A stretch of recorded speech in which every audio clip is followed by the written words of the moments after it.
What if I told you that filling out a real estate contract is the least important part of getting a deal? Yep, not what the gurus on YouTube are saying, I know. But I'm not a guru, I'm a doer. And in today's lesson, I'm going to show you why contracts don't close deals. People do. Champ, I've been an entrepreneur since ninth grade in high school and a real estate investor since 2006. And all that time, I've never borrowed money from a sticky banker or held a resume job. Today's lesson is how to close real estate deals even if you're scared of paperwork. It's not about the contract. Now, let's get something straight. The contract is just a tool. It's a piece of paper that formalizes an agreement, yes, but it's not what gets the deal done. When I first started out in real estate, I was obsessed with having everything perfect. I wanted my contracts to be flawless, my paperwork to be pristine. I thought that's what would make me successful.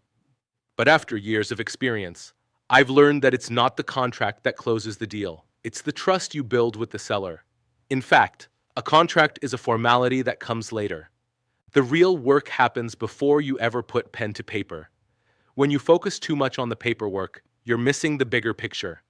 The bigger picture is building rapport, listening to the seller, and understanding their needs. Once you build that trust, you've already closed the deal mentally. The contract is just the last step. The psychology of the seller. Here's something I've learned over the years. The seller's decision to work with you is almost entirely psychological. They need to feel that you understand their situation, that you are the person who can solve their problems, and that they can trust you. Think about it. Why do sellers often choose an investor like you over an agent or other buyers? Because they feel a personal connection. They want to sell to someone who is going to treat them fairly, someone who listens. They want to be heard, understood, and respected. This is where you set yourself apart. As I mentioned, it's not about the paperwork. Once you've established a genuine connection, that's when the paperwork becomes secondary. You might be worried that you're not filling out the contract perfectly.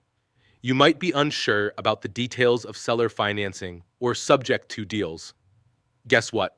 The seller isn't going to scrutinize every word. They're focused on whether or not they trust you to solve their problem. Let me give you an example. I've closed deals where the contract wasn't even signed by the seller on the first meeting.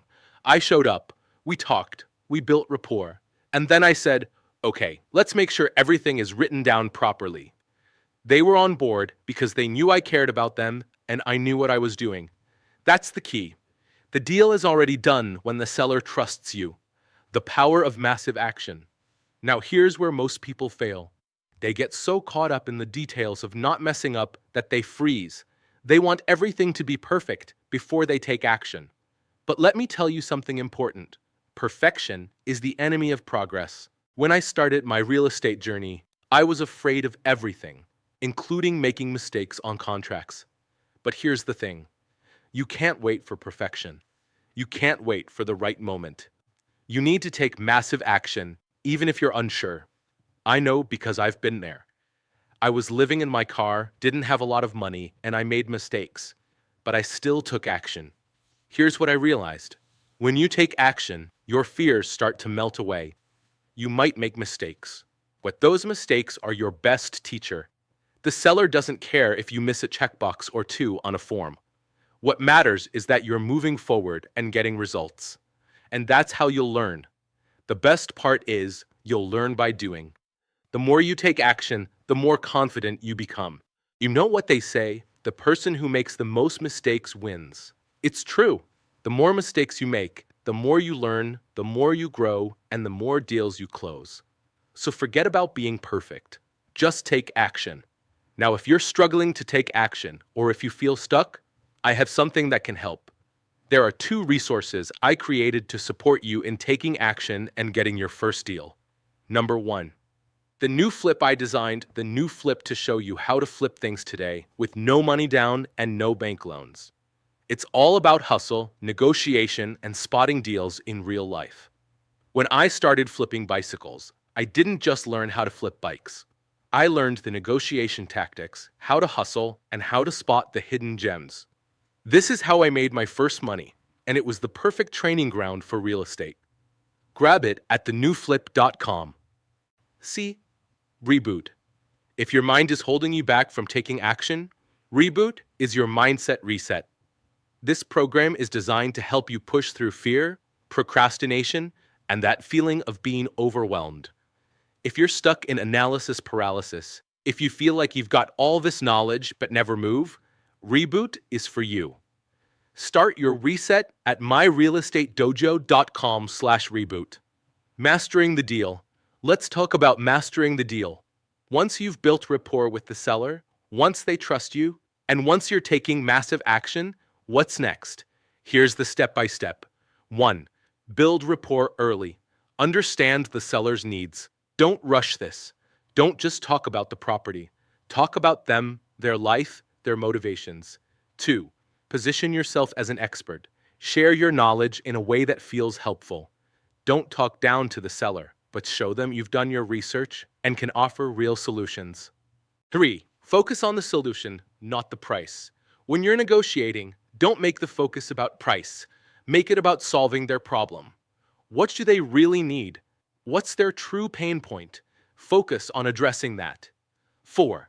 Get creative with terms. Seller financing, subject to deals, and creative solutions are all ways to structure a deal that benefits both you and the seller. 5. Follow up. If the paperwork isn't perfect or the deal isn't moving as quickly as you want, don't get discouraged. Follow up with the seller. Keep the lines of communication open. Sometimes deals take time, but persistence pays off. At the end of the day, the seller is making a decision based on who you are and how you make them feel. If you've built trust and you know your stuff, the contract doesn't matter. Don't let paperwork slow you down. Take action, move forward, make mistakes, learn, improve, and do it all over again. That's how you build momentum. That's how you build wealth.